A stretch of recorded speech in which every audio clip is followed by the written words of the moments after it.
Hi, welcome back to Mountain Boys. Today I'm going to be tying a Beadhead PMD Barr Emerger, and I'm doing it today on a Daiichi 1120 size 16, 2x heavy, 1x short scud hook. So it's just a little bit shorter, and it has just kind of a little bit more of a bend on this thing. So there's the hook package there. I've got a 2.4 mil brass colored bright bead on there. And to start off with here, I've got the bead up there, and I've got some 0.015 lead-free wire. And I'm just going to make 2 or 3 wraps on this. We don't need a whole lot of wire on this fly. It's an emerger pattern, even though this one's a beadhead, so it'll probably ride a little bit higher in the water, or excuse me, deeper in the water than other emerger patterns will, but still I don't feel the need to add like a bunch of lead wire on it or a bunch of wire wraps in here to really get that fly down.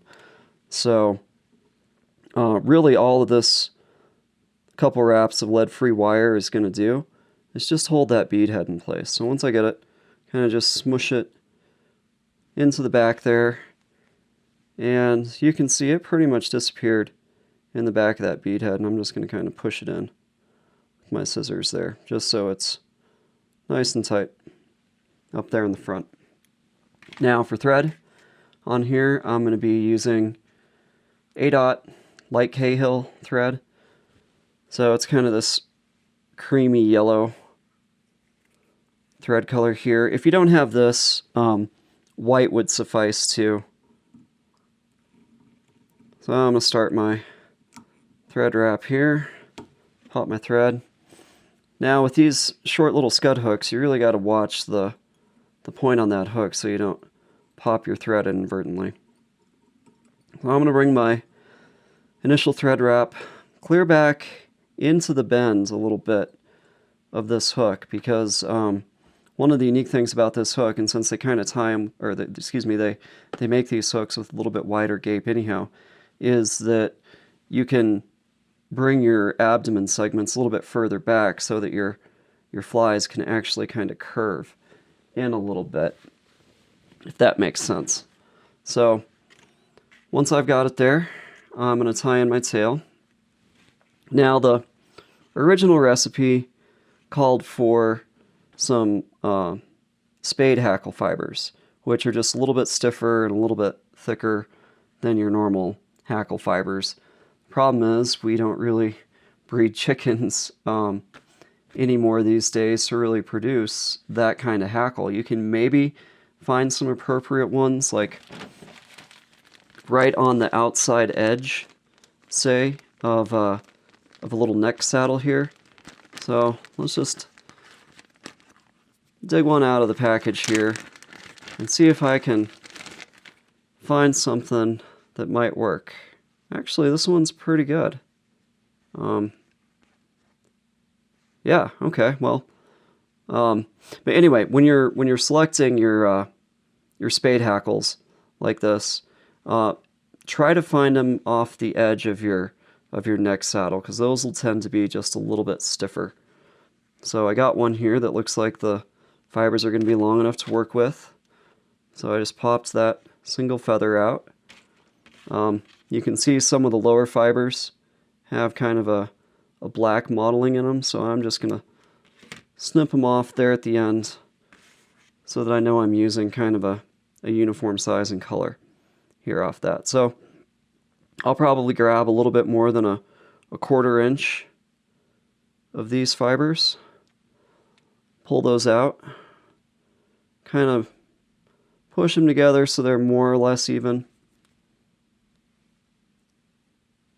Flip them around here so I can work with it. And having these perfectly even isn't that imperative, because we're going to be trimming them off anyhow. So I'm just going to throw a loose pinch wrap there. And you don't want to make these first wraps on this very tight, because we really don't want this tail to splay out a whole lot. So once you've got it there, kind of just wrap forward here. Try to keep those fibers on top. My thread management isn't very good right now. There we go.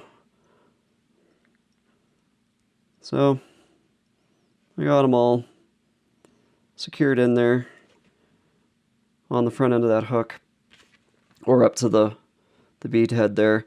Now I can go ahead and trim off these tail fibers, and I want them to maybe just be a little bit shorter than that thread wrap body is long. So yeah, there, that looks pretty good. And you can see I might have put a few too many tail fibers on this fly because it's kind of fanning out, and that's probably not ideal for this fly, but I think it'll still fish and we can go for it. I guess if I was really going to be nitpicky, I could try to grab some of those end fibers there a few at a time and just see if I can pop some of those out without making matters worse, but it doesn't look like I will.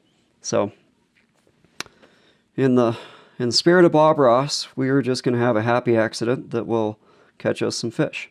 So I'm going to work on body taper now. So I'm going to tie back almost to the ends of my thread wrap.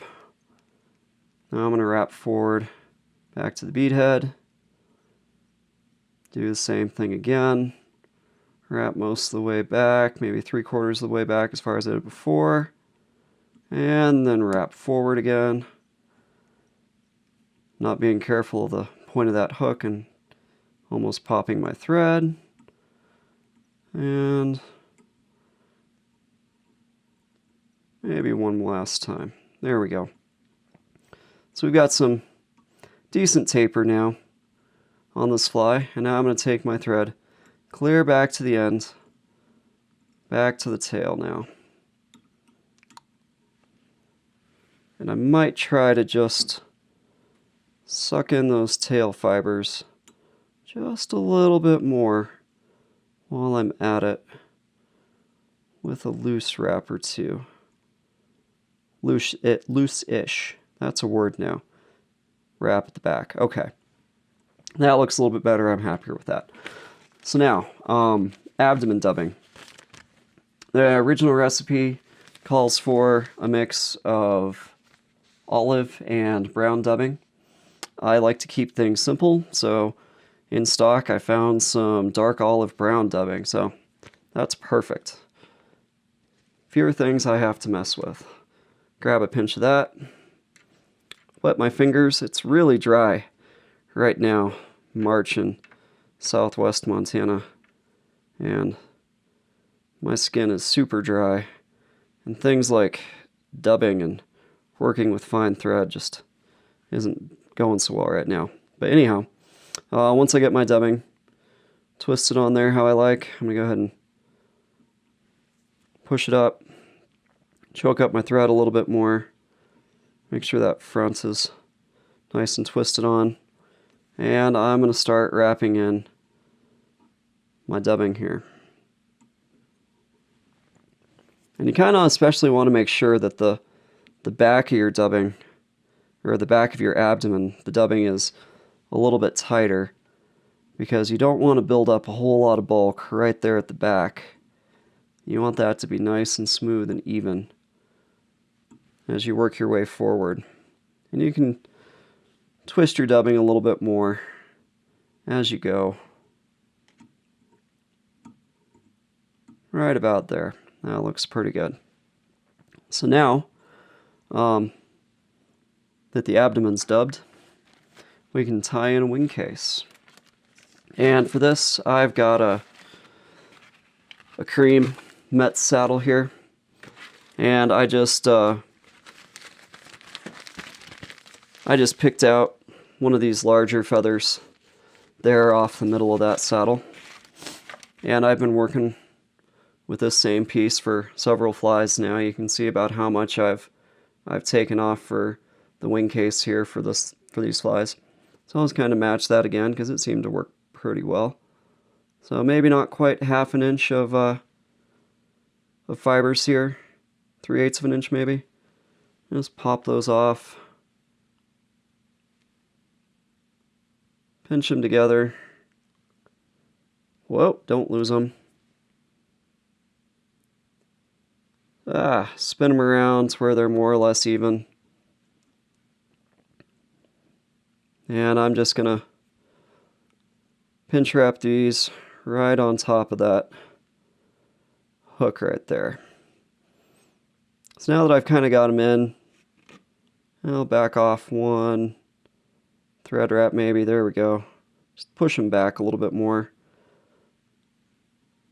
Fold those ends over and secure them in. So again, kind of just folding over those little ends like I did and wrapping back over them like that really helps seat these saddle fibers onto the hook there, and less of a chance of those coming out. So I'm going to wrap back maybe slightly more than 1/4 of the way back on my body segment here. I guess it would kind of fall perfectly even with the point in that hook right there. You kind of want to get your proportions right on this fly. I mean, you have a bead head on there to begin with, so you're going to have less abdomen and less thorax to work with, but you still want to have a pretty well-defined thorax here. So maybe you get it back as where you think is far enough, and take one more wrap just to be sure. So for thorax dubbing, I'm going to go back to my superfine kit again, and look, we even have a Light Cahill dubbing right here for doing PMDs with.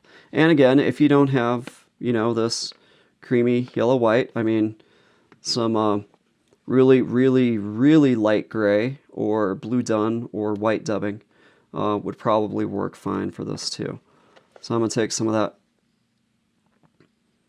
Light Cahill. Wet my fingers again. And go ahead and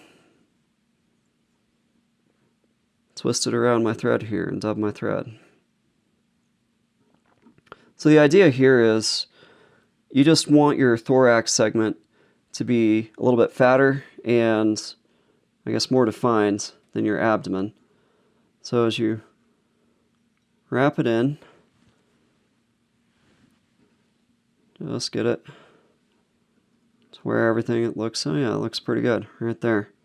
So I have a pretty well-defined thorax there right now. And then all I'm going to do is stretch those saddle fibers up over the top, catch them in a wrap, 2 wraps,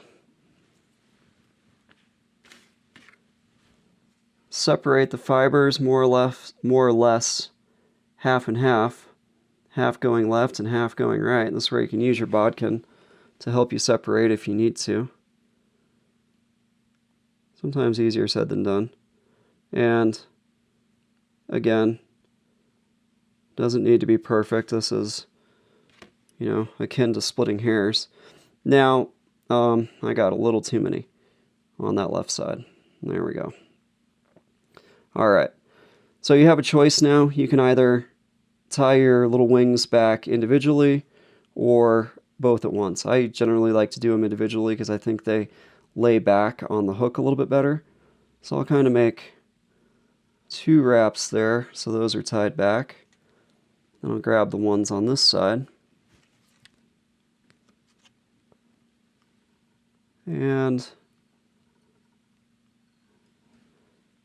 2 wraps again like that. So you can see that they are both just pointing back. They're not flaring perpendicular to the shaft in that hook. They're coming back at maybe a 45-degree angle or so off that hook. Now the last tying step here is just a whip finish head. For this guy, size 16, whoa! Or you can just do what I did with your whip finisher and pop your last couple thread wraps. So I think I only popped 2. That's where if you were good at tying without a whip finish tool, this is where it could come in handy. Or if you just wanted to throw a half hitch over that before you got going. So I kind of messed that up. So I'm just going to back up a step here, undo my wraps to the point where I lay over my wing case there. And we'll just do that whole step again. And that's a lot of times with the fly, if you do make a mistake like that, you are able to come back and correct it. It'll slow you down a little bit on your production and everything, but that's all right. A lot of us aren't tying here to make money. In fact, if we had to live on the flies that we could tie and the time it takes us, we probably wouldn't pay our bills anyhow. So there we go. I just redid those last couple steps. I'll throw one more loop over the top to be sure. And we'll go ahead and do a whip finish head here. And I was saying probably 4 or 5 turn whip finish is just fine on this. Just enough tension to seat that knot, but not enough to pop your thread. And then I'm going to come in and just snip that thread off. So tying's complete. Now it's just time to manicure this fly. And when I trim off these little wings, I'm going to come back so it's maybe not quite halfway down the abdomen segment, just a little bit shy of that. So I'll kind of hold them all together there and cut them all at once. That's maybe a tad long, but I think I can live with that. So just looking at this fly now, I think I was maybe just a tying critique here. I may have gotten a few too many tail fibers here, as this is kind of wanting to fan out a little bit more than I would like. And I think I might not have grabbed quite enough saddle fibers to do my wing case and wings with, because they're looking a little sparse right now. But this is fine. This will still fish. I think I like my abdomen taper here. I like my defined thorax, and I think all of that is good. So this fly will still fish just fine. And maybe that's the point in this, that good enough is sometimes good enough, and you're never satisfied as much with your own work, but if it works, hey, it works. So to finish this off, I'm just going to put a little bit of clear nail polish on that whip finish head, and maybe just run a little bit onto that wing case too. Just help hold that wing case in place. That might help it survive a few more fish. So there you go. There is a Beadhead PMD Barr Emerger tied on a size 16 scud hook. Like I said, this is a pretty simple fly.